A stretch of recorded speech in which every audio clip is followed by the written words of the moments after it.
Okay ဒါဒီရွယ်လောင်ရင်တစ်ပါ9ပေအမြင့်မှာပြီးတော့အလျား2ပေအနံ2ပေဖြစ်ပါတယ်သူတို့ကဒီပေါ့နော် vertical အမြင့်လိုတာဖြစ်တော့အမြင့်ကို9ပေထားတာပါ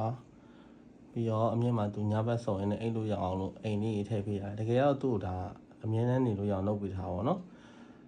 ခက်တာကသူကဒီလောင်ရင်အသေးကိုပဲသူအရန်ချစ်နေပြီးတော့မထွက်နိုင်ဘူးဖြစ်အဲကြောင့်လောင်ရင်အသေးကိုပါလောင်ရင်ကြီးရဲ့ကိုတခါရင်ထည့်ပေးလိုက်တာဖြစ်ပါတယ်ဟေးရှင်မြန်ကြီးရှင်မြန်ကြီးစားနေ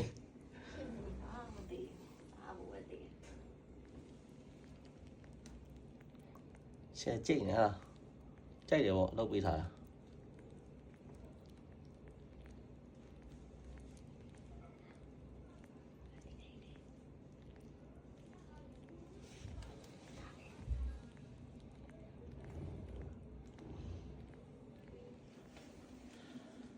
ဒီကျိုးရမ်းလေးရတော့ဒီရှူရလိုက်တာခဲပိုင်မို့လားအမကြစ်ပေးထားတာဖြစ်ပါတယ်ဒီအိမ်လေးဆိုလည်းပဲသူ့ရှိရပဲမှားတာပါတော့အစာတော့ကျွန်တော်ဒီ ordinary sugar ဆိုအကူကနေမှားတယ်ဗျမာဇူရီတို့ပါထန်တို့အဲ့လိုမျိုးလေးနဲ့ဒီကစုံနဲ့ရောပြီးတော့ကယ်ဆီယမ်ပေါင်တာတို့ပရိုတင်းပေါင်တာအဲ့လိုမျိုးလေးလူဟာလေးထည့်ပြီးတိုက်ပါတယ်ဗျဟုတ်ကျေးဇူးပါ